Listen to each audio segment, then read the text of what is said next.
Welcome, everyone. Thank you. Bienvenue tout le monde. Merci de vous joindre à nous aujourd'hui pour le webinaire d'aujourd'hui qui va explorer le soutien financier pour des gens avec des handicaps. C'est une session bien remplie aujourd'hui. Nous avons 5 experts qui se joignent à nous aujourd'hui de partout au Canada et même un présentateur qui vient de notre communauté à nous. Donc, sans plus tarder, j'aimerais introduire notre premier invité et nous allons débuter. Donc, aujourd'hui, nous avons au Prosper Canada de David Icke et Janetta Flynn.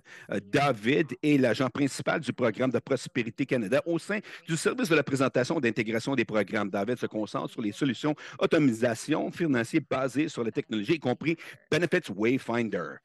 Janet Flynn est agente principale du programme de service à l'exécution de l'intégration des programmes de Prospérité Canada. Janet travaille avec la communauté à intégrer les initiatives d'autonomisation financière dans leurs services existants. Janet a participé après de l'élaboration d'avantages Wayfinder et une présentation d'invalidité Compass, les choses on va entendre aujourd'hui. Donc, sans plus tarder maintenant, je passe le micro à toi, Janet et David. Fantastique. Merci, Kimberly. Merci tout le monde de vous joindre à nous aujourd'hui. On est vraiment ravis de pouvoir partager des outils que nous avons et qui vont être utiles pour vous et pour les autres que nous soutenons pour avoir accès aux avantages. Donc, je vous parle rapidement de Prosper Canada. Au cas où vous n'avez pas déjà entendu parler de nous, on est fondé en 86. C'est une œuvre de charité dédiée à l'extension des opportunités pour les Canadiens qui vivent dans la pauvreté. Et donc, dans cette nous, en tant que champion, nous travaillons avec des partenaires dans tous les centres pour assurer que les Canadiens, peu importe de leurs revenus, ont accès à leurs programmes, les produits, les services et des conseils et pouvoir construire leur bien-être de santé et leur bien-être financier, pardon.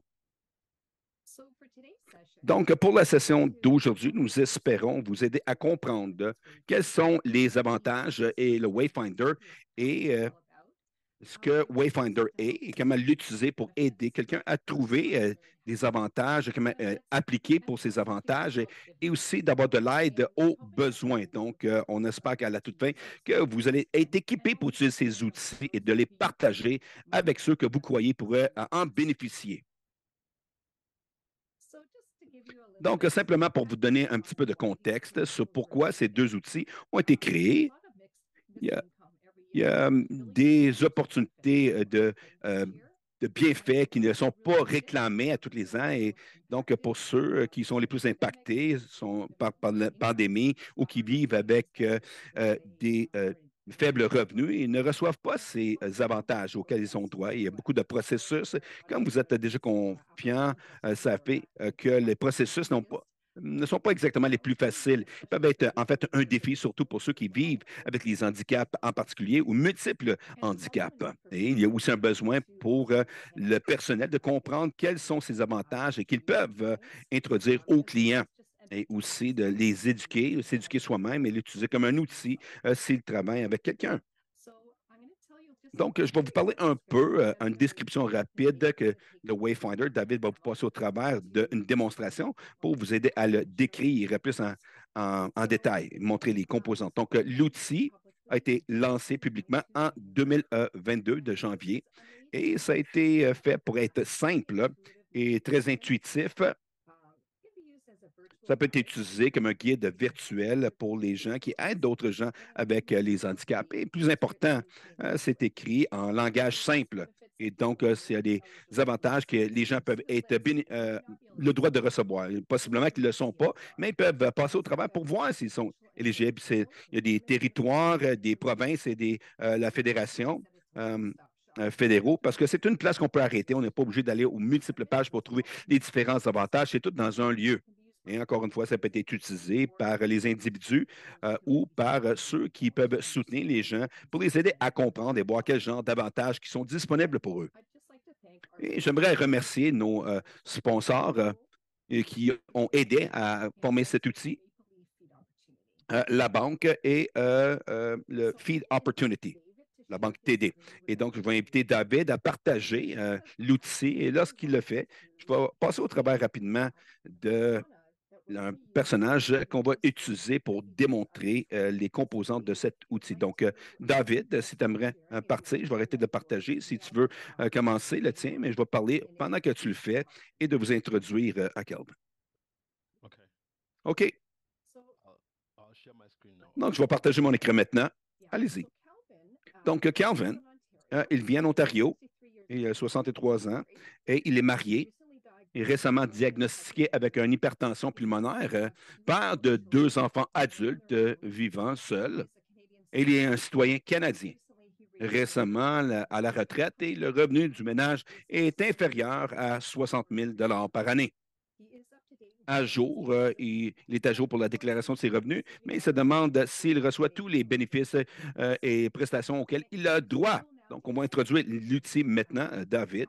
Il va décrire comment Calvin et dans son partenaire et tout autre peut l'aider à voir ce qu'il y a de disponible. À toi, David. Thank you, Janet. Donc, merci, Janet. Can you see my screen? Donc, est-ce que vous pouvez voir mon écran maintenant? Oui, parfaitement. OK. So, very quickly, I'll Donc, introduce the benefit with comment introduire les bénéfices et les avantages? Donc, Janet a aussi introduit the tool, l'outil, the high level. un haut niveau d'introduction de l'outil. For the sake of time, Donc, pour la deuxième fois, je vais aller directement et pour expliquer comment vous pouvez utiliser cet outil. L'outil peut être utilisé at least 4 different au ways. moins de 4 différentes façons. L'objectif de l'outil, comme Janet a dit, c'est pour nous de trouver les bienfaits à laquelle nous avons droit ou qu'on serait éligible ou vos clients seraient éligibles. Au Canada, beaucoup de bienfaits de jusqu'à 1,7 milliard euh, qui sont laissés. Donc, c'est d'aider les gens à augmenter la conscientisation à quels bienfaits ils auraient le droit de recevoir ou les avantages qu'ils seraient éligibles. Donc, les Benefits Wayfinder, vous pouvez l'utiliser en venant sur ce site web. Et ici, vous allez voir le point de départ, starting point. Vous allez voir ici les différentes situations ou les transitions que quelqu'un peut possiblement passer. Et vous allez sélectionner lequel qui résonne le mieux avec vous, ou vous pouvez utiliser le questionnaire. Le questionnaire a des questions qui vont aider les gens à comprendre quelles différentes questions qui peuvent vous aider à générer les bienfaits ou les avantages à laquelle vous avez droit en utilisant cet outil. Et aussi, vous pouvez passer par l'URL, le Browse All Benefits, passer au travers de tous les avantages. Si vous voulez vérifier quels sont les avantages, vous pouvez venir ici et vérifier lesquels avantages qui sont, si vous êtes éligible à les utiliser. Et lorsque vous venez sur ce site web, vous pouvez venir ici, en haut à droite, et sélectionner quelle province de où vous habitez. Et bon, aujourd'hui, on utilise celle de l'Ontario, donc j'ai sélectionné l'Ontario. Et c'est super rapide. Donc, il y a différentes façons de vérifier ou de naviguer les avantages qui sont ouverts à vous. Donc, comme j'ai dit, le point de départ, le questionnaire, ou passer par tous les exemples, mais au point de départ, il y a aussi différentes façons de trouver ce qui est mieux pour vous. Mais la meilleure qu'on aimerait utiliser aujourd'hui, c'est le questionnaire. Et Janet et moi, on va passer au travers du questionnaire immédiatement en utilisant le questionnaire qu'elle a mentionné plus tôt. Donc, Janet, est-ce que tu es prête à passer au travers ce personnage avec moi? Oui, je suis prêt, David. One sec. Okay. So is he up to date with his OK. taxes? Donc, est-ce qu'il a fait ses taxes? Oui, il est à jour sur ses taxes. Merci. Ensuite, How old is quel âge est Kelvin? Il a 63 ans. OK. Next. Maintenant, sa citoyenneté. Citizenship in Canada. Il est un citoyen canadien. OK, parfait. On clique ça. Next. Ensuite, Is Calvin working or where's the est-ce source of qu'il travaille? Quels sont son revenu? Il est à retraite récemment. Um, Combien est-ce que tout le monde dans le foyer, le revenu familial, un peu sous 60 000 par année? OK, on clique. Incluant Kelvin, combien de gens habitent dans ce foyer? Kelvin est seul et son partenaire sont deux. OK. Est-ce qu'il prend soin d'un enfant sous l'âge de 18 ans? Non. Tous ses enfants ont plus de 18 ans et vivent à l'extérieur de la maison. Est-ce que Kelvin ou les autres ont des handicaps? Oui, Kelvin a été diagnostiqué avec l'hypertension pulmonaire, donc oui, c'est ça. Où il habite? Est-ce qu'il loue ou il est dans des foyers sociaux ou leur propre foyer? Ils ont leur propre foyer.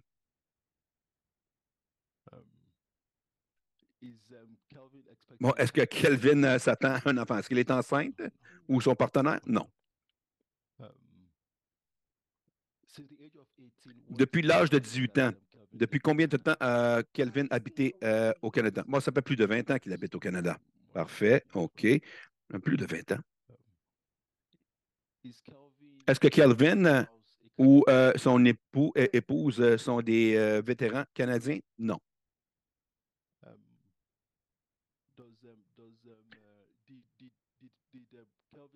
Est-ce que les parents de Kevin qui habitaient au Canada sont décédés? Non.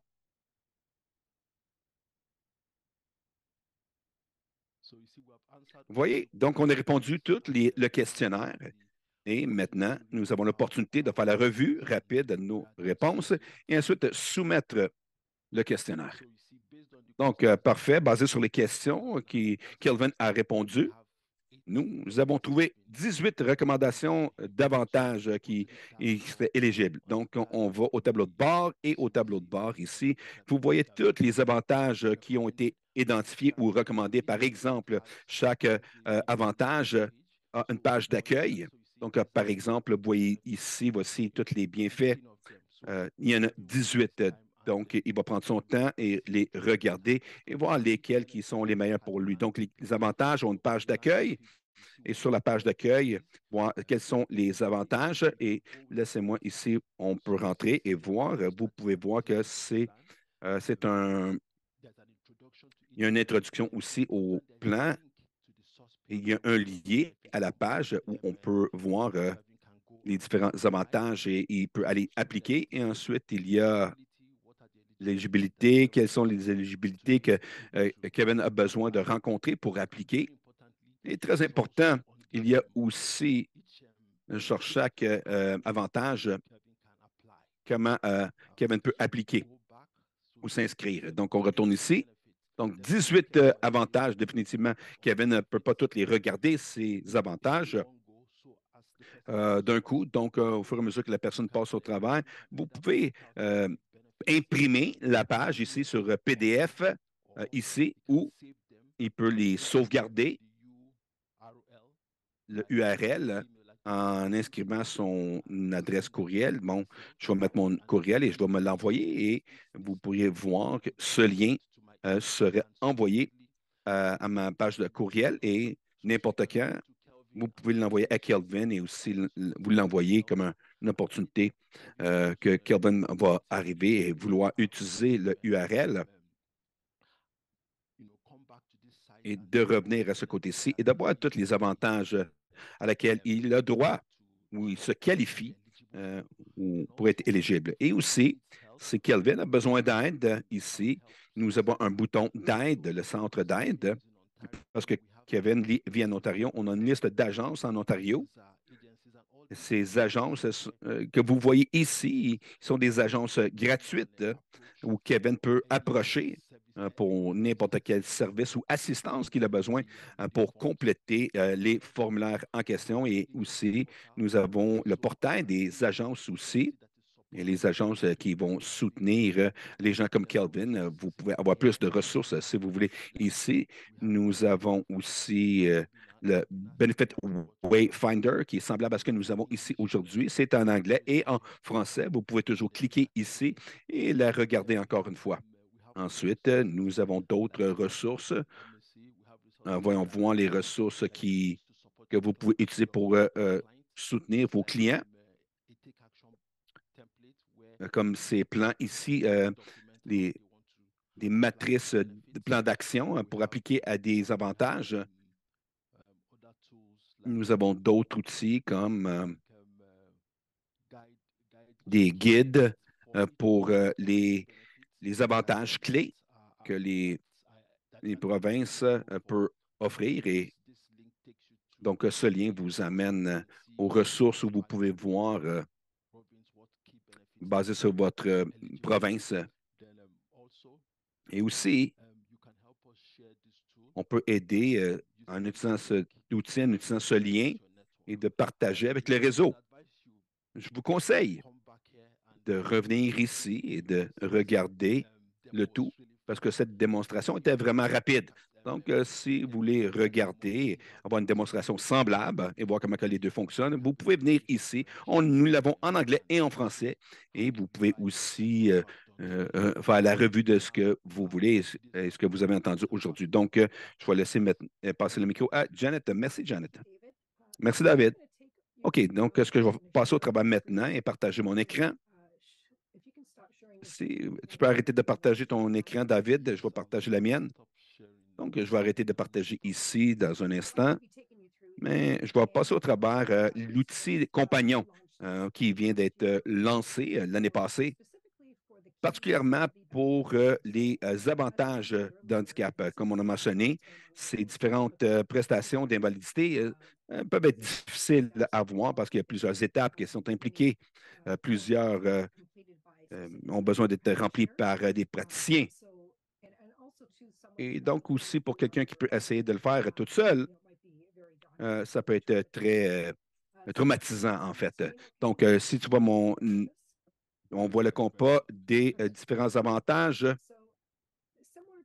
de prestations d'invalidité. Bon, semblable au compas ici, il y a les différentes prestations d'invalidité ici au Canada est disponible en anglais et en français et aussi est complètement revu du point de vue accessibilité.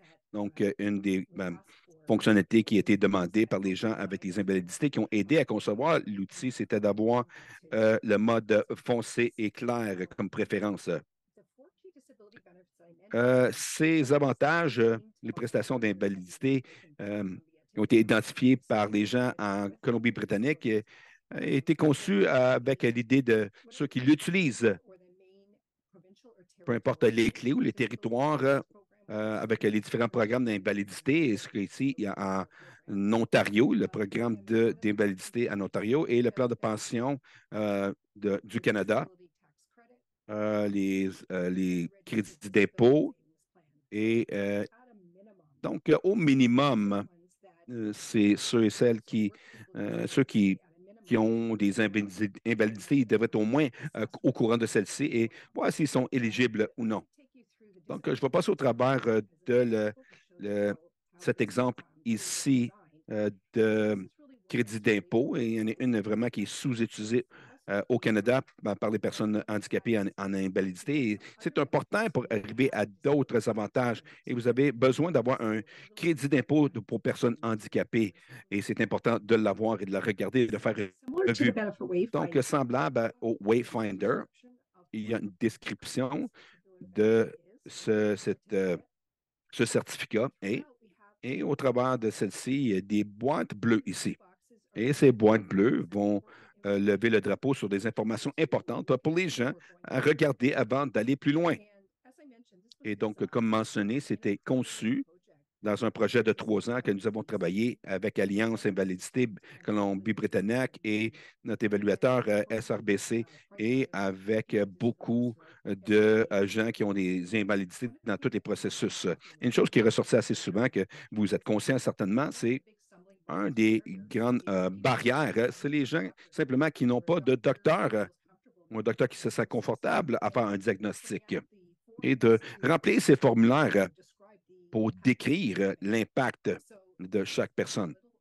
Et donc, c'est une information importante et qui va amener les gens à où ils peuvent trouver un docteur dans leur province et territoire, et puisque c'est un grand pierre d'échappement pour les gens ici. Donc, semblable au Benefit Wayfinder, nous avons pour chacune de les avantages ici une introduction, éligibilité, tous les étapes pour appliquer et pour faire et quoi faire après s'inscrire.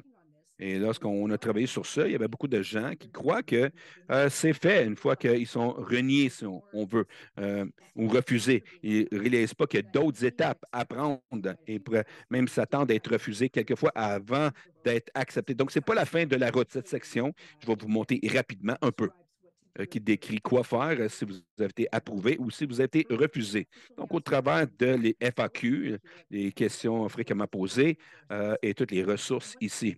Donc, ce qui est différent sur ce qu'on peut avoir lorsqu'on va au site gouvernemental, c'est qu'il y a, et je vais vous montrer ici, chaque étape, lorsque vous passez au travail, bon, c'était une des exigences qui était clairement définie pour que ce soit aussi facile que possible.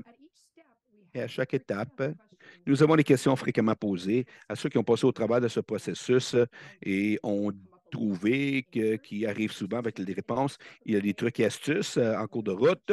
Il y a aussi des défis que les gens avec les invalidités peuvent identifier dans chaque étape. Nous les avons inclus ici. Et quoi faire si vous les rencontrez aussi avec les ressources. Et je vais vous montrer ça. Donc, comme vous pouvez voir ici, c'est très simple. La première étape, est-ce que vous avez un formulaire T2201 à remplir? Et si vous dites oui, vous allez continuer dans les étapes jusqu'à la fin, 1, 2, 3, 4, 5. Si vous êtes non, je ne suis pas sûr, ça va vous faire poser, décrire ce que vous avez besoin de faire et où aller. Tous les liens, c'est des liens directs. Donc, le Benefit Wayfinder et le compas, on les vérifie à tous les deux fois par année pour être sûr que c'est à jour. Et ensuite, ça rentre dans tous les trucs et astuces pour les sections à regarder, à vérifier. Encore une fois, toutes les questions fréquemment posées. Donc, il y a de la valeur rajoutée ici de ceux qui soutiennent les gens qui vont avoir ces différents bénéfices ou avantages et les gens qui ont des invalidités qui ont aidé à développer cet outil. Ensuite, vous pouvez passer étape par étape et aussi, je noterai que aussi, si vous continuez ici à la baisse en défilant, il y a des ressources qui sont disponibles, là, que nos partenaires et toutes autres ressources que nous avons découvertes ou avec qui nous avons travaillé avec les autres organisations. Aider les gens à chaque étape. Et lorsque j'ai mentionné qu'elle m'a trouvé un médecin ou une infirmière, hein, mais celle-ci est vraiment importante. Comment vous pouvez aider vos praticiens qui puissent vous aider à remplir ce formulaire? Et il va y avoir un lien, c'est un outil qui a été créé par DTC en partenariat avec d'autres organisations qui, et encore une fois, toutes ici dans le Wayfinder sont gratuits. Il n'y a rien ici qui pourrait vous coûter quoi que ce soit. Et ça va vous passer au travers d'un autre outil qui va vous aider à la toute fin à imprimer un formulaire, à donner à votre médecin qui pourrait les aider à remplir ce formulaire s'ils ne sont pas complètement à l'aise avec l'impact avec ce niveau. Donc, beaucoup d'aide au travers de tout ça est semblable au Benefit Wayfinder. Il y a une boîte bleue ici en bas à droite. Vous pouvez cliquer pour de l'aide et ça va vous aider pour ce territoire ou cette province où aller pour de l'aide avec les avantages que vous êtes intéressé à recevoir. Encore une fois, toutes les définitions qui étaient importantes à savoir sont consolidées ici dans le glossaire. Et toutes les ressources ici sont consolidées de tout le site web sous cet onglet. Encore une fois, vous pouvez aller ici. Disons que quelqu'un rentre ici et vous dit OK, bon, j'ai appliqué maintenant et j'ai reçu avec succès. Bon, j'ai plus besoin des autres. Quoi faire maintenant? Ensuite, ils peuvent aller voir les autres avantages. Et ici, ça va lier à l'outil que David vous a montré, le Benefits Wayfinder. Et ça va vous amener là. Et vous pouvez sélectionner la province et voir s'il y a d'autres avantages qui pourraient être applicables pour moi. Vous allez voir le soutien des invalidités et il va y avoir une liste où faire la méthode que David vous a passé au travers de faire une recherche ajustée sur votre situation personnelle. Donc, ça c'est les deux outils. Et comme David a dit, je sais qu'on a passé au travail très rapidement, mais je crois que vous allez avoir accès à la présentation à la toute fin, qui a tous les liens en direct aux outils et les liens que vous avez vus ici. Et à la toute fin, il y a un courriel de contact qui est dédié particulièrement pour ces outils que David et moi avons présentés et que nous pouvons voir et répondre à vos questions que vous pourriez avoir. Et encore une fois, s'il y a une organisation que vous connaissez, que vous croyez serait des bons candidats à mettre sous cette aide pour fournir de l'aide gratuitement, des conseils gratuitement ou résoudre des problèmes gratuitement, c'est pas on est continuellement en train de rajouter sur cette liste pour la mettre à jour. Et lorsqu'on entend de parler de d'autres organisations qui sont intéressées à aider et d'être listées ici. Donc, je crois que c'est tout, Kimberly. Je vais passer le micro maintenant à toi pour le prochain interlocuteur. Merci beaucoup, Janet et David. Je crois que c'est la troisième fois que j'ai vu votre présentation et à chaque fois que je la vois, j'apprends quelque chose de nouveau. Donc, merci beaucoup. Donc, sans plus tarder maintenant, on va avancer au deuxième invité. Le prochain invité, c'est Francis. Possiblement que vous la reconnaissez déjà, Francis Antosiak. Francis est bénévole communautaire indépendant. Elle était pendant 20 ans, fait face à ses propres défis. Elle a le setup, HTP. Bon, Francis s'inquiète surtout des personnes qui ne se rendent pas compte qu'elles sont admissibles au crédit d'impôt pour les personnes handicapées ou tout autre avantage fiscaux qui ne trouvent pas le processus, qui trouvent le processus accablant. Elle partage son expérience et offre le soutien aux particuliers et aux familles pour comprendre comment le crédit d'impôt s'applique à eux et la façon de travailler avec leurs fournisseurs de soins de santé et l'Agence de Revenu Canada pour obtenir ces prestations. Donc, Francis, je te passe le micro maintenant. Je vais te donner un instant pour préparer tes diapos. Bonjour tout le monde. Je suis vraiment ravi d'être ici aujourd'hui. Merci de me demander d'être là. Vous allez trouver que beaucoup de ce que je vais parler aujourd'hui s'intègre si bien avec ce que les autres, Janet et David, vous ont apporté aussi. Donc, j'ai commencé à aider les gens. Ça fait plus de 15 ans de ça, lorsque les outils et les ressources n'étaient pas disponibles encore. Et donc, les gens simplement, euh, les gens ne réalisent pas qu'ils peuvent être éligibles pour ce programme. Donc, je vais vous donner un petit peu mes indices, mais je veux que vous puissiez les utiliser et entendre ce que j'ai à dire. Vous avez probablement être très heureux, heureuse d'utiliser ces outils que Prosper Canada a à offrir. La question que je vais essayer de répondre pour vous aujourd'hui, si je souffre d'hypertension pulmonaire, ai-je droit au crédit d'impôt pour les personnes handicapées? Je vais vous encourager de s'inscrire. Mon expérience, parce que l'hypertension pulmonaire, c'est plus récent dans ma vie. Mon expérience a été comme avec toute autre problématique ou invalidité ou handicap. Je vais m'assurer d'éteindre tout le reste ici à côté de moi. Bon, OK. Et comme Kimberly a mentionné, j'ai eu beaucoup d'expérience avec des gens, avec le Parkinson's et beaucoup d'autres problèmes. Et je n'ai pas eu besoin de l'application pour moi-même pour l'hypertension pulmonaire parce que j'ai déjà un crédit d'impôt. Donc, quel est ce crédit d'impôt pour personnes handicapées? En plus de ce que Janice et David a dit, je vais dire que d'appliquer pour un programme ou des bienfaits, c'est comme jouer aux cartes. Vous devez connaître les règlements, premièrement. Vous n'avez pas besoin d'être un expert, mais vous devez comprendre les règlements. Et comme je vous dis, si vous jouez aux cartes avec les amis et que quelqu'un dit, ah, vous savez quoi, trouvez un autre jeu, je n'aime pas celle-là. On ne peut pas appliquer la carte à n'importe quel règlement et d'essayer de les utiliser maintenant pour ces autres jeux de cartes. Donc, ce crédit d'impôt pour personnes handicapées, c'est un crédit sur ton... ce crédit n'a rien à voir avec ceux qui peuvent travailler ou non. En fait, vous pourriez travailler et être éligible pour ce crédit d'impôt sur le revenu et pour personnes handicapées, mais vous devez appliquer à l'Agence de Revenu Canada avant de trouver le crédit sur votre revenu d'impôt. Bon, ce crédit amène une réduction de montant sur l'impôt, sur le revenu. Ce n'est pas un salaire, ce n'est pas un paiement régulier comme celle que vous pouvez recevoir de façon régulière par le régime d'invalidité. C'est une réduction du montant d'impôt sur le revenu. Et le montant dépend des revenus. Ce n'est pas un montant fixe. Le montant ne peut pas être prédit facilement et je vais me mettre à garder en tant que pour la plupart, ce n'est pas vraiment une taxe juste parce que le plus de revenus qu'une personne reçoit, mais ce crédit peut être transféré à un conjoint et dans certaines circonstances à d'autres si ce n'est pas tout utilisé.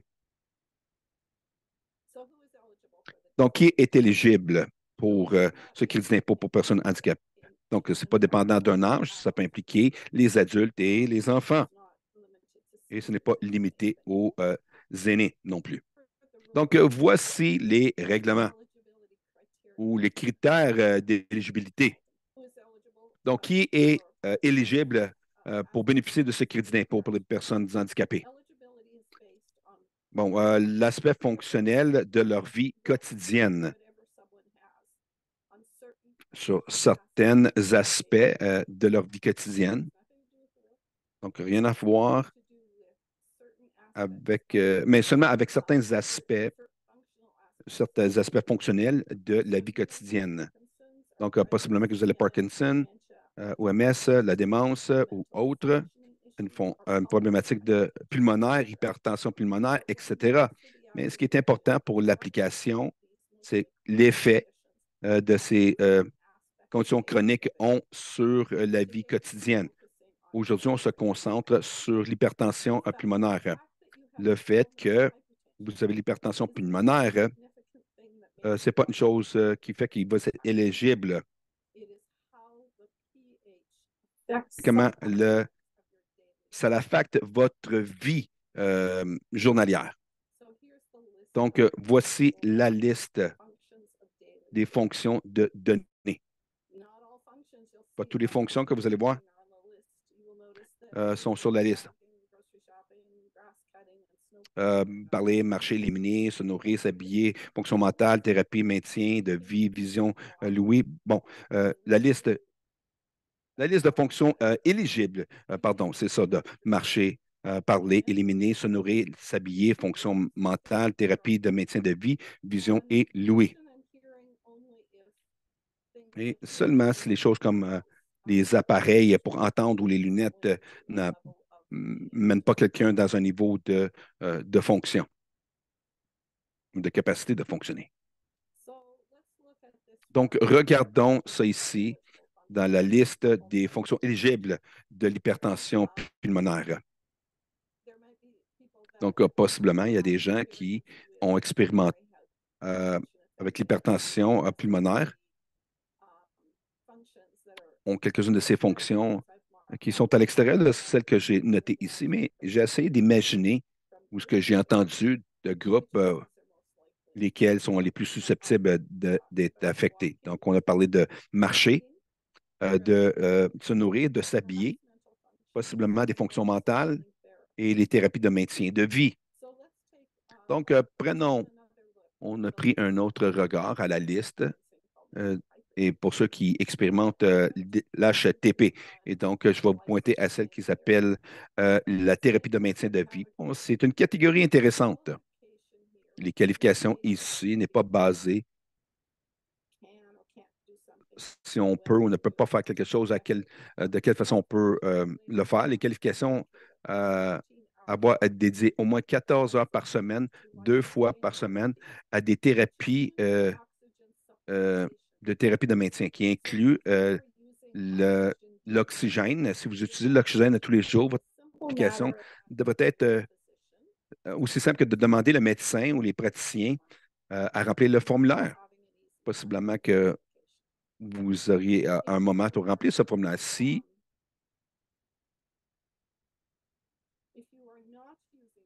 Si vous n'utilisez pas d'oxygène, les stratégies de marcher chez le médecin avec un formulaire et de demander que ce soit complété ne fonctionnent pas très bien non plus pour le reste de nous qui n'ont pas besoin d'oxygène.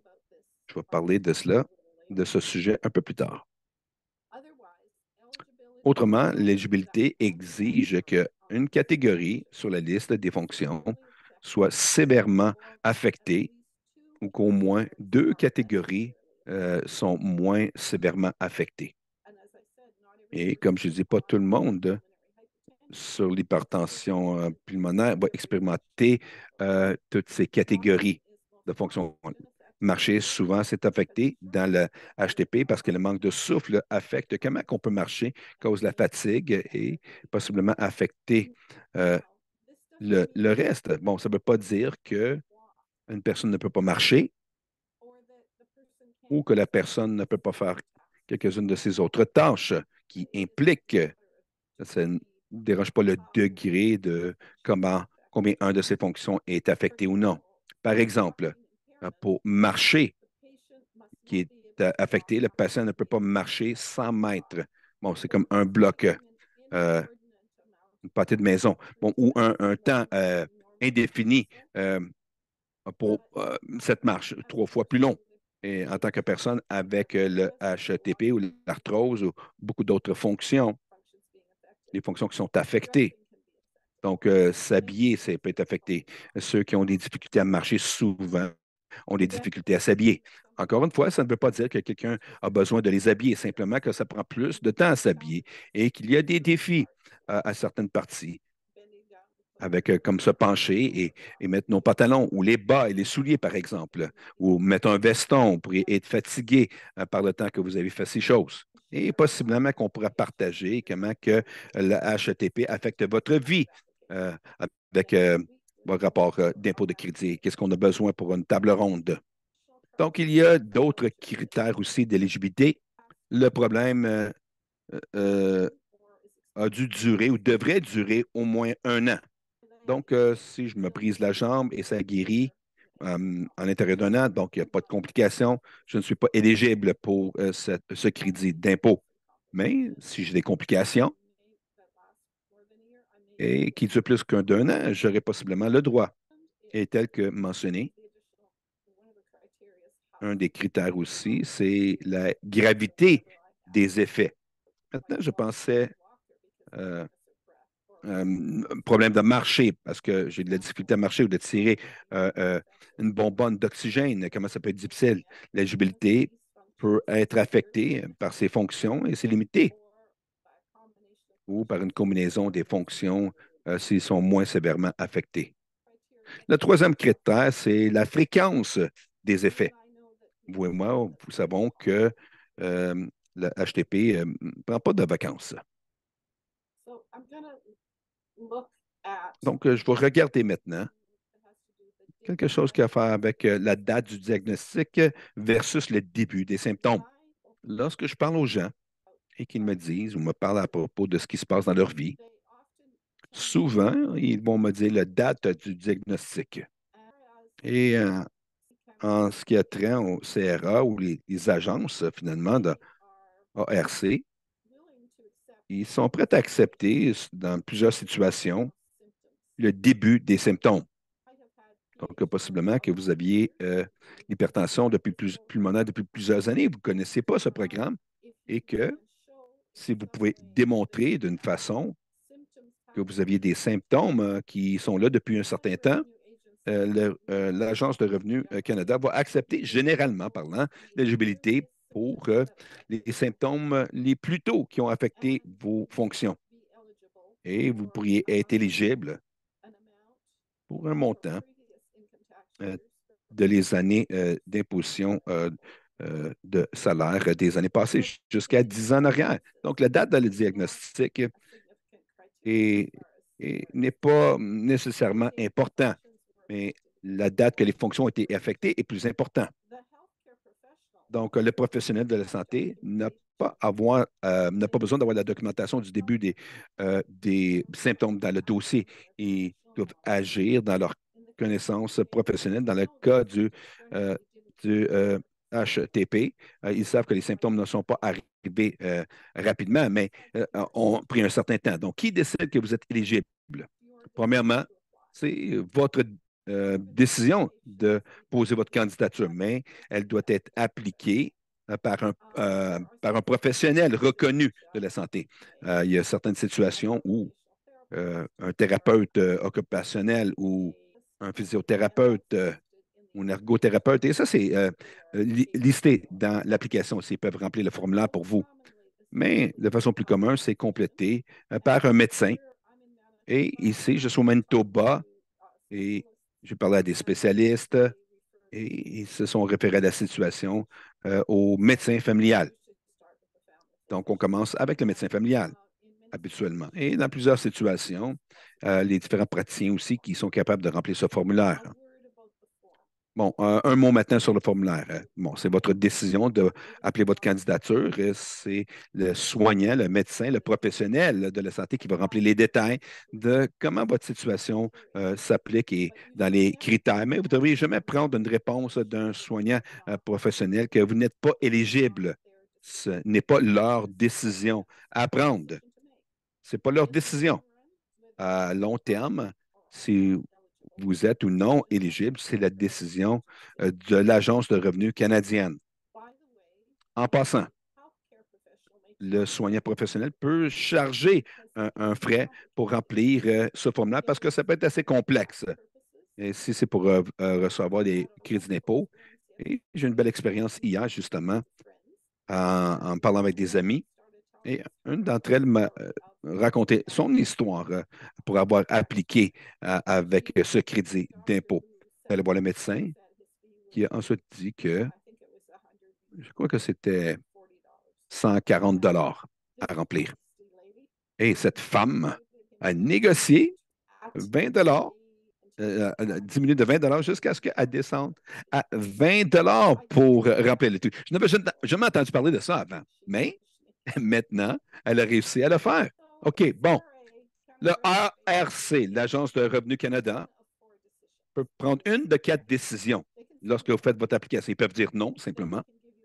Ils peuvent vous donner une éligibilité temporaire que vous devez voir.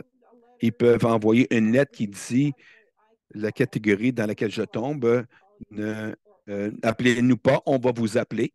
Ou permanent, c'est le plus susceptible à arriver dans l'histoire de l'hypertension pulmonaire. Mais qu'est-ce que vous faites quand la réponse est non? Premièrement, comme Janet a mentionné, vous allez réappliquer.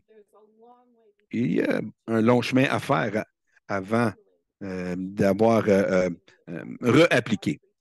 Donc, mon mari a réappliqué 3 fois avant d'être accepté. Donc, comment éviter le non? Donc, c'est vraiment important ici parce qu'on n'aime pas être refusé, bien sûr. Bon, trouver les détails, recueillir les informations détaillées relatives à la demande. Une bonne application qui fournit l'information appropriée, c'est la façon d'éviter les refus. Vous allez avoir un médecin, habituellement, un autre soignant médical qui va vous aider à remplir le formulaire. Et il y a possiblement beaucoup de choses sur votre situation dans vos fonctions journalières qu'ils ne savent pas. Et des fois, ils ne sont pas qualifiés même de les qualifier. Ben, voici comment maintenant éviter le non. Lorsque vous avez fait votre travail et que vous allez trouver toutes les informations pertinentes pour les catégories fonctionnelles, alors faites un rendez-vous avec le médecin et pour discuter ce sujet. N'embarquez pas sur d'autres sujets. Amenez quelqu'un avec vous si vous pouvez et donnez aux soignants professionnels quelques points majeurs et ensuite laissez ce que vous avez écrit avec eux. Ce n'est pas obligé d'être une présentation formelle. Ça peut être des points sur une napkin, par exemple. Mais quelque chose à laisser avec le médecin. Appréciez que le médecin peut remplir le formulaire après avoir eu un bureau rempli de patients toute la journée, probablement fatigué et a faim. Ou possiblement le fait 2 semaines plus tard et essayer de se souvenir de ce que vous avez parlé. Donc, soyez rempli de compassion pour votre médecin ou votre soignant familial. Donc, lorsque vous avez l'application, assurez-vous d'avoir une photocopie de la demande remplie. La meilleure façon de soumettre le formulaire à l'ARC, c'est en le téléchargeant dans votre compte de ARC par courriel et vous pouvez demander à votre comptable de le préparer pour vous aussi. Et d'envoyer une copie papier, ça prend beaucoup trop de temps par courrier ordinaire. Donc, le médecin peut décider de l'envoyer pour vous. Ça, c'est ma préférence, de faire la revue du formulaire avant qu'elle soit soumise. Ça va permettre de trouver des problématiques à ce stade avant de l'envoyer, l'application. Donc, j'espère que ça vous donne le sentiment que vous pouvez appliquer et que, en fait, mon expérience a été que cette communication avec votre médecin ou votre soignant professionnel est la plus importante partie de ce processus. Parce que, comme l'autre formulaire, qui a une section pour le RPC qui comporte une section pour le patient et que le médecin remplit séparément, ça compte entièrement sur le médecin. J'ai quelques derniers mots. Premièrement, évitez les sociétés commerciales qui vous proposent de vous aider à remplir votre demande moyennant une commission en pourcentage de votre remboursement. Le gouvernement fédéral a promis de limiter les frais et le passage de ces réglementations ont été respectés pour empêcher ces œuvres. Bon, les compagnies ont été décrites comme des industries artisanales et on a préparé beaucoup de ressources en ligne pour aider les gens à comprendre le programme et aider les gens à soumettre leur propre application de crédit d'impôt et bien sûr ces outils fantastiques qu'on a vus. Dans mon expérience, l'idée d'avoir une application de succès, je vais le dire encore, c'est de fournir le docteur ou le médecin ou les détails de comment que l'hypertension pulmonaire a affecté votre vie relatif à l'éligibilité, les critères appliqués par ce crédit d'impôt. Bon, j'espère que je vous ai encouragé à appliquer pour ce crédit d'impôt. Ça peut valoir la peine et malgré que ça n'aurait pas notre problème de santé, ça peut être un soutien très utile. Donc, je vais mentionner quelques-uns des autres crédits qu'on n'a pas le temps de gérer maintenant euh, en détail. Mais vous allez les trouver encore une fois sur le Prosper Canada, leur site web. Et je suis au Manitoba, donc un de les crédits d'impôt du Manitoba pour les soignants primaires. Oui, c'est ça, pour les soignants primaires, qui est unique, qui n'existe pas dans les autres provinces. C'est un paiement qui est donné aux soignants primaires de 1 400 par année. Ce n'est pas la même chose que l'impôt, crédit d'impôt des soignants primaires qui varie de province en province, qui est basé sur la personne qui est soignée. Et ensuite, je vais mentionner, parce que ça, c'est mes sujets préférés, que les frais médicaux sont beaucoup plus que ce qu'on pense habituellement, comme les médicaments et les assurances et les dépenses. La liste est beaucoup plus longue. Vous pouvez inclure l'air climatisé, les rénovations, l'accessibilité au foyer, les soins auxiliaires, les autres frais d'assistance. Et merci d'avoir m'avoir permis de faire cette présentation. Ce que j'entends le plus souvent des gens qui me contactent, c'est que soit qu'ils ne savent pas que ça existe ou ne croient pas qu'ils seraient éligibles. Je veux vous encourager parce que les gens avec l'hypertension pulmonaire qui ont reçu ces crédits l'ont reçu assez facilement et c'est l'information pertinente que vous avez à fournir. Je n'ai jamais eu de problème avec le ARC. Je trouve qu'ils sont très justes lorsqu'une application est faite et complétée et adéquatement pour le patient. Merci beaucoup. C'était un plaisir pour moi de vous donner cette information. C'est mon sujet préféré. Si vous avez des questions, n'hésitez pas à me contacter. L'hypertension pulmonaire Canada, si vous avez des questions à me donner, vous pouvez vous joindre à moi la semaine prochaine pour la table ronde. Merci beaucoup et je vous donne le micro maintenant. Merci beaucoup. Merci, Francis. Tu es tellement rempli de connaissances. Je suis heureuse que tu as pu te joindre à nous aujourd'hui. Merci beaucoup, Francis. Donc, on va se maintenant. Dernier invité, je vais inviter Amanda et Robbie de venir en ligne. Et je vais faire rentrer leur diapo et je vais lire le bio pendant qu'on s'y fait. Donc, Amanda Lockett est est une maman pour un fils très bruyant. Elle est organisatrice pour ceux qui ont été avec le mouvement depuis son inception pour aider à créer les événements, les OPED avec un arrière-plan en théâtre. Et Amanda est dans un environnement de travail et de défense. Elle a un double majeur, BA, une maîtrise du UBC et donc les autres invités. Elle est dédiée pour aider les gens de la diverse communauté. Et récemment, elle a servi comme directrice sur les standards Canada et un commissionnaire sur les droits humains. Elle est là sur le conseiller de groupe. Elle est directrice avec disabilité et PDG de DEN et leur service. Un fondateur de RAS. Elle est sur la Fédération des femmes musulmanes et commentateur. Robbie parle de son expérience et parle de les frères et sœurs qui ont des handicaps et elle a reçu plusieurs prix. Daniel G. Hill. Rabia a une maîtrise du FT, une maîtrise de York University. Merci beaucoup, Amanda et Rabia. Et je vous passe maintenant le micro. Merci beaucoup pour cette introduction dans son entièreté qui n'est pas nécessaire. C'est notre plaisir de vous joindre se joindre à vous dans ce système cet après-midi, peu importe l'heure au travers de l'île aux Tortues, dans l'espace que vous occupez. Je vous parle du Mississauga en Ontario, plus récemment le territoire du Mississauga, du nouveau New Crédit. Et dans ma zone, il est 3h30.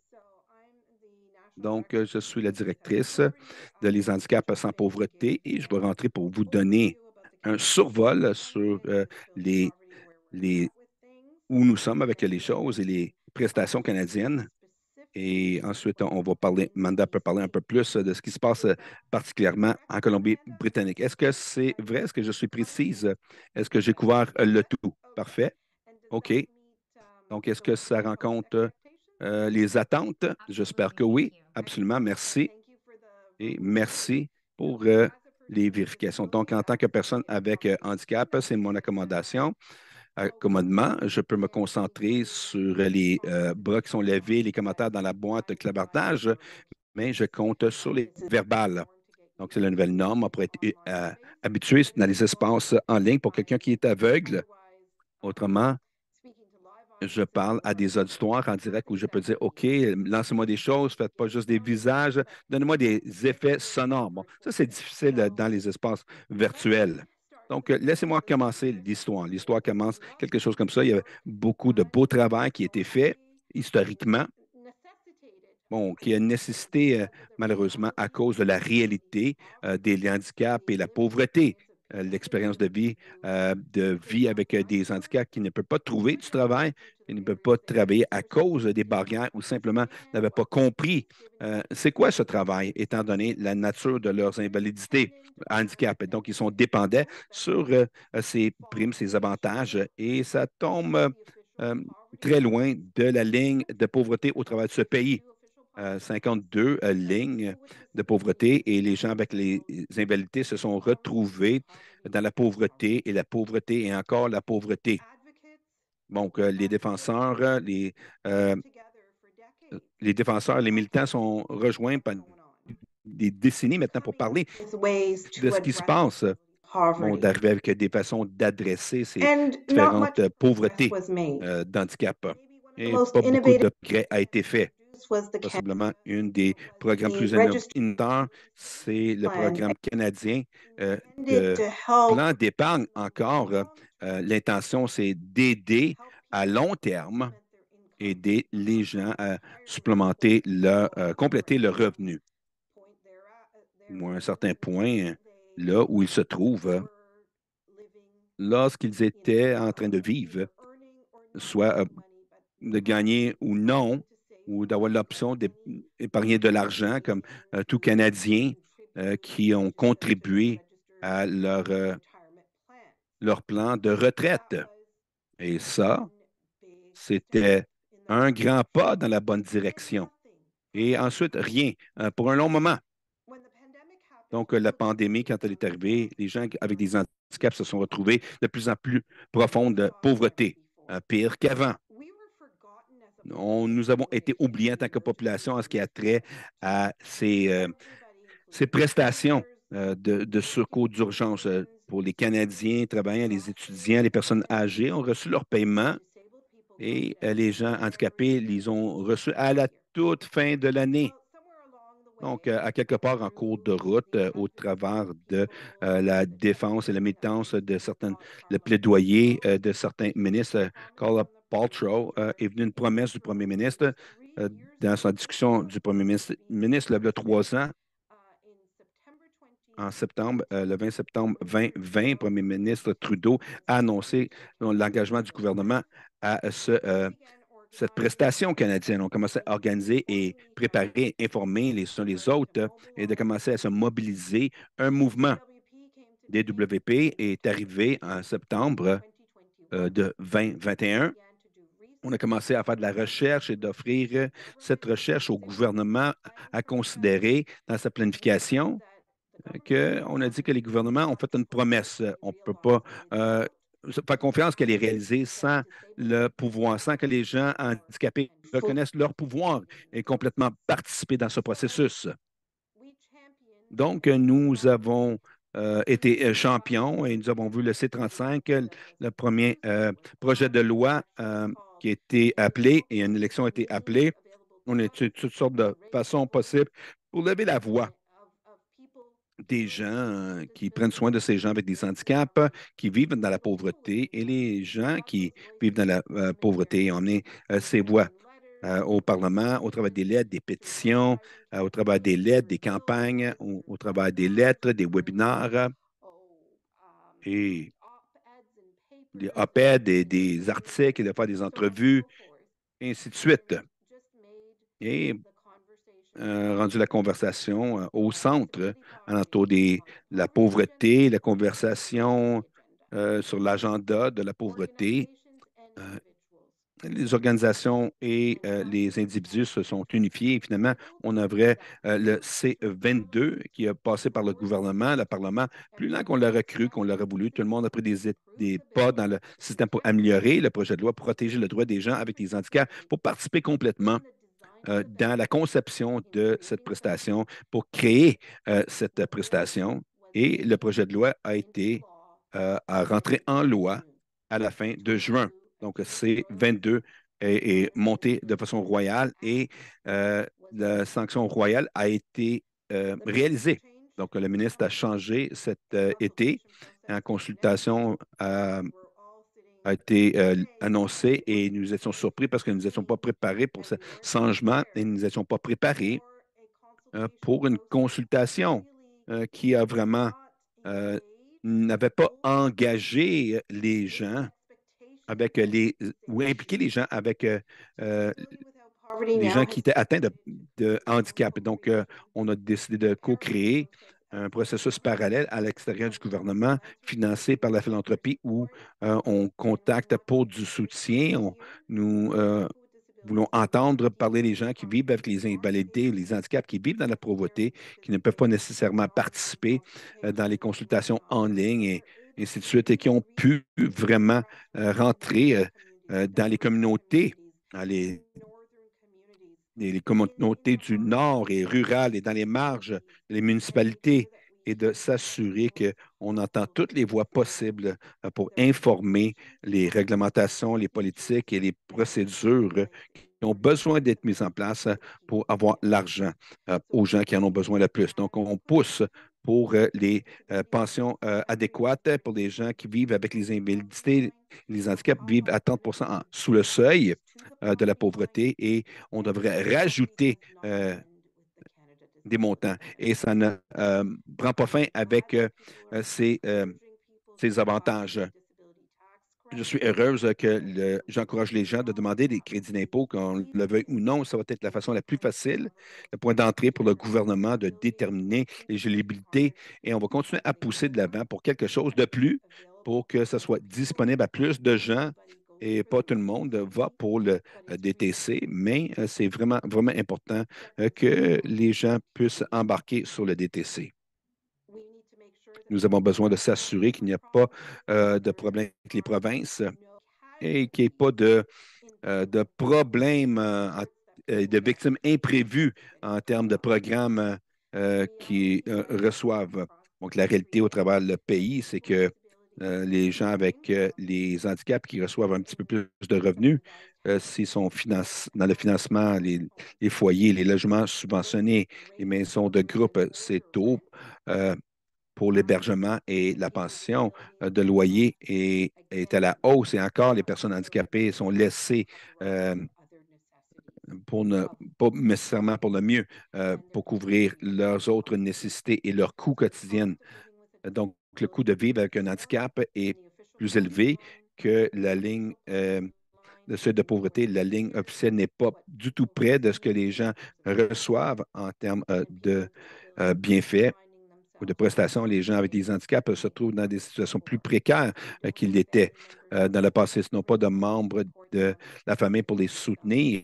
Ils se retrouvent plus en profondeur dans la pauvreté. Donc, nous avons une campagne de cartes postales. C'est important que les gens qui sont préoccupés sur la sécurité financière des gens avec des handicaps, des gens handicapés eux-mêmes, s'impliquer à appeler le ministre des Finances pour ajuster le les finances, le budget est d'au moins budgété euh, euh, 10 milliards de dollars par année. Donc, lorsqu'on ajoute l'intersectionnalité de la vie des gens et leur expérience, ils sont poussés encore plus loin dans les marges. Et donc, les Canadiens ruraux, les peuples autochtones avec les handicaps, les gens racialisés avec les handicaps, les nouveaux venus, les arrivants réfugiés sont poussés plus loin. Et donc, c'est difficile et pire et amène les gens dans la pauvreté. Donc, nous avons besoin de faire notre part pour lever notre voix, pour utiliser le levier de ce pouvoir que nous avons dans une démocratie, pour parler, de communiquer et d'exprimer nos besoins, de pousser pour la co-création et que nos voix se fassent entendre au travers des diverses canaux qui sont disponibles pour nous dans la consultation gouvernementale et les co-créations externes pour le DWP vont prendre. Je vais passer maintenant à Amanda le micro. Donc, c'est toujours difficile à te suivre parce que tu es vraiment incroyablement complet et éloquent et tellement connaissante dans la couverture de tellement de les sujets qu'on a besoin d'entendre.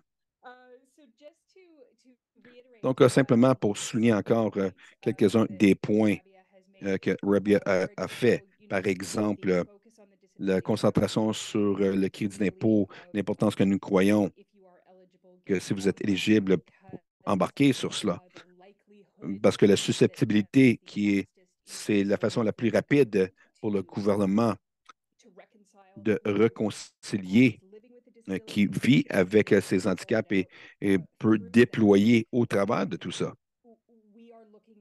Nous regardons lorsque le ministre Paltrow est en charge du portfolio, une des choses qu'elle a dit, c'était vraiment de travailler avec les provinces et les territoires pour regarder comment l'intégration de cette prestation pourrait fonctionner en- et d'être supplémentée sans être reproché. Et cette l'autre partie concernant ce crédit d'impôt, pour nous, surtout lorsqu'on parle de ce nouveau parallèle, cette consultation, donc il y a plusieurs gens qui tombent sous cette capacité de réussir à avoir ce crédit d'impôt parce qu'ils ne travaillent pas assez pour payer des taxes all well and good for the government to really be focusing on back to work et de se concentrer au retour au travail. Mais nous savons qu'il y a des gens qui sont simplement ne peuvent pas travailler dans un pays aussi riche que le Canada. Et ces gens euh, je crois qu'il y a une malcompréhension au nom de tous les Canadiens qui sont vulnérables. Et nous savons qu'ils sont, par exemple, en Colombie-Britannique, le PWD, les personnes avec, qui ont besoin de ces services, ça a été augmenté de 1400 à 1600. La ligne de pauvreté à Vancouver est à peu près 22 à 23 000. Donc, il y a déjà plus de 1 000 d'écart entre ce qu'on a besoin et ce qui est fourni. Donc, lorsqu'on regarde l'intégration provinciale, et je peux seulement parler au nom de Colombie-Britannique, on fait ce travail partout dans le pays, dans chaque province, d'être capable d'adresser les ministres provinciaux et de les amener à comprendre à quoi ça ressemble le clawback ou la reprise. Est-ce qu'ils vont fournir ce supplément et augmenter le nombre de logements fournis ou le laisser passer pour l'autobus?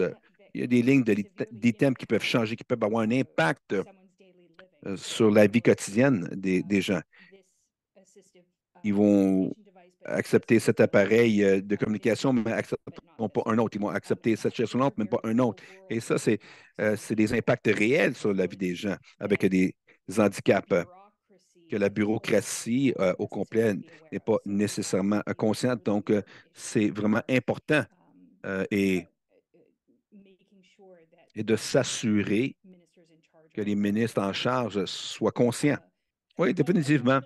Je ne suis pas nécessairement sûr de quoi d'autre qu'on peut dire en Colombie-Britannique, mais notre stratégie provinciale, mais comme elle a dit, de trouver les gens qui sont les plus difficiles à trouver, les gens que les gouvernements they have difficulty reaching, for the Accessibility Act. pour l'acte de handicap qui a été monté récemment, il y avait des groupes de personnes qui ont dit qu'on ne pouvait pas se rendre à ces gens. Ça, c'est les voix de ceux qu'on cherche vraiment à être intéressés à pouvoir rencontrer et rapporter et redonner au gouvernement. Parce que l'impact sur leur vie est important et ne peut pas être nié. Donc, si vous aimeriez nous contacter, nous sommes à disabilitywithoutpoverty.ca et comme Maria m'a mentionné, nous avons une campagne de cartes postales. Nous sommes très heureux de les faire sortir aux gens. Ils sont gratuits pour mettre dans la poste parce qu'ils vont aller à Minister Freeland pour aller au Parlement. Et nous avons une version numérique de cette campagne aussi qui peut être trouvée sur notre site Web. Pardon, ça c'est mon téléphone. Et il y a plusieurs façons de se connecter avec nous pour nous contacter. Nous serons très heureuses de répondre à des questions ou d'aider à faciliter votre défense ou votre plaidoyer. Merci beaucoup, Amanda et Ravia. L'organisation a vu le beau travail que vous avez fait et j'espère qu'on peut vous soutenir avec ça. Si les gens écoutent aujourd'hui et peuvent vouloir s'impliquer, qui veulent soutenir le travail que vous faites, comme vous avez mentionné, de faire entendre leur voix s'ils font partie de cette minorité ou qui sont dans les extrêmes, ils ne sont pas entendus. Comment ils peuvent le faire? La meilleure façon, s'ils ont accès, c'est de nous contacter versus hello à disabilitieswithoutpoverty.ca. Le deuxième ligne sur les contacts. Et bon, c'est dur de les laisser savoir ce processus, mais passer au travail de leurs organisations sera possible de nous contacter aussi. Et aussi, nous avons une ligne d'appel sur le site Web. Et désolé, je n'ai pas mémorisé, mais les gens peuvent nous téléphoner aussi et nous laisser un message. Et nous allons les rappeler. Parfait, on peut partager ça avec tout le monde comme un suivi. Et la campagne de carte postale peut être envoyée par le site Web aussi. Oui, il y a une version électronique d'envoyer le message au ministre des Finances via la carte postale, mais aussi nous avons des copies papier qu'on peut envoyer et fournir aux gens où c'est possible. Fantastique. Merci beaucoup, Amanda et Ravia. Je veux remercier tous nos présentateurs aujourd'hui. Ça nous amène à la fin ici de notre webinaire. Ça a été enregistré, donc si vous voulez la regarder en rediffusion, le partager avec les autres dans la communauté, je vous recommande de le faire. Et encore une fois, merci Wish you d'être all ici et je vous souhaite à tous une belle journée.